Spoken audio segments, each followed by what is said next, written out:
শুভ সকাল বন্ধুরা, তোমরা সবাই কেমন আছো? আশা করি যে যেখানে আছো অনেক ভালো আছো, সুস্থ আছো। আর দক্ষিণ দিনাজপুর জেলার ছোট্ট গ্রাম থেকে আমি অনিমা আমার একটি নতুন ব্লগে অনেক শুভেচ্ছা জানিয়ে আজকে দিনটা শুরু করছি। আর তোমাদের আশীর্বাদে আমরাও ভালো আছি। তো এই সকালবেলা শুরু করলাম তোমাদের নতুন আমার গাছের ফুল দিয়ে। তো সাদা জবাটা দেখো কত সুন্দর ফুটেছে। তো 3-4টে জবা গাছ লাগিয়েছি, তার মধ্যে একটা গাছে ভালো ফুল ধরছে। তো এদিকে আমি সকালবেলা উঠে আগে সব গরু ছাগল বের করে নিয়ে তারপরে বাসনপত্র মেজে নিচ্ছি। কেননা আজকে আমি অনেক সকালবেলা উঠেছি, মানে ভোরবেলায় ধরতে গেলে 4:30 বাজে তখন। তো তখন থেকেই আমি উঠে গরু বাছুর সবাইকে বের করে রেখে দিয়েছি, কেননা এত মশা, প্রচুর মশা। আর সবাইকে বের করে দিলে একটু শান্তি করে বাইরে থাকতেও পারবি। আর তার কারণ যে আজকে আমার একটু তাড়া আছে, মাঠে যাব, তার জন্য পাট কাটা আজকে শুরু। তো তার জন্য একটু সকাল সকালই কাজ মানে করি, তো আজকে বেশিরভাগটাই উঠতে হচ্ছে।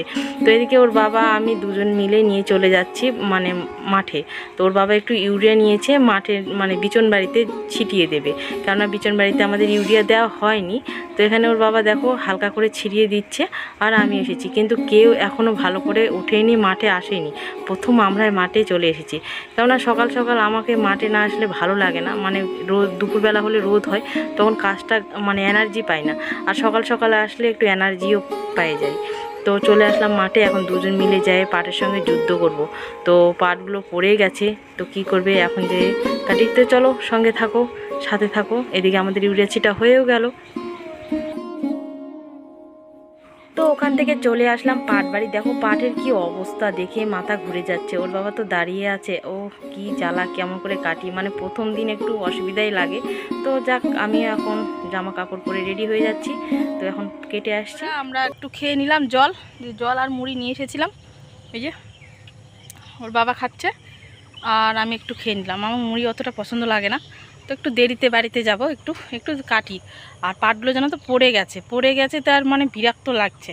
তো তবু কাটি, কী করবে, করতে লাগবে।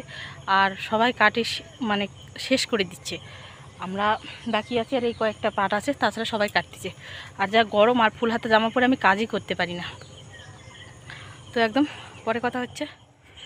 তো এখন বাজে 11:30, আমরা বাড়িতে চলে এসেছি। আর ভীষণ খিদে পেয়ে গেছিলো ওর বাবার আমি দুজনে। তো ভাত খেয়ে নিচ্ছি। তো ভাত খাওয়া দাওয়ার পর আমরা আবার মাঠে গেলাম, কেননা পাটগুলো দাঁড় করাতে লাগবে। পাটগুলো দাঁড় করে না দিলে পাটগুলো জল আছে জাগ হয়ে যাবে। তো আমরা দুজনে গিয়ে আবার পাটটারগুলো মানে দাঁড় করিয়ে দিয়ে বাড়িতে চলে আসলাম। এসেই আমি স্নান করে নিলাম, টান করে একটু হালকা পাতলা করে খেয়েও নিলাম। তো আজকে রান্না হয়েছিল কুমড়োর ডাঁটা আর মাছ দিয়ে তরকারি করা হয়েছিল, আর একটা আলু ভাজা। এগুলো দিয়ে আমরা ভাত খেয়ে নিয়েছি। আর এদেরকে একটু বিকেলবেলা নিয়ে এসে বাড়িতে ছেড়ে দিলাম, কেননা মাঠে তো যাওয়াই হচ্ছে না। আর পাট বাড়ি নিয়ে যাব জল, তো ওদেরকে আর নিয়ে যাচ্ছি না।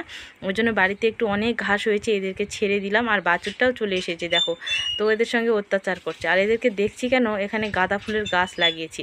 তো একটু হালকা করে মানে অল্প করে একটু চারা ছিলাম, চারা করেছিলাম। তো সেগুলোই চারা করে বের হয়েছিল কয়েকটা গাছ, তো সেগুলোই আমি বসিয়ে দিয়েছি। তো এইগুলো একটু ঠিক করব, একটু কাজগুলো মানে আমার একটু মাঠের কাজগুলো শেষ হলে এগুলো ধরবো, তাহলে ফুলের গাছগুলো হলে একটু ভালো হবে। তো দেখো কীরকম অত্যাচার করছে। তো এদেরকে বসে বসে আছি আর এখানে বসে আছি। তো বন্ধুরা, আজকের ভিডিও এখান থেকেই। ভালো থেকো, সুস্থ থেকো। কালকে আসছে একটা নতুন ভিডিওর সঙ্গে, ততক্ষণ সবাইকে টাটা।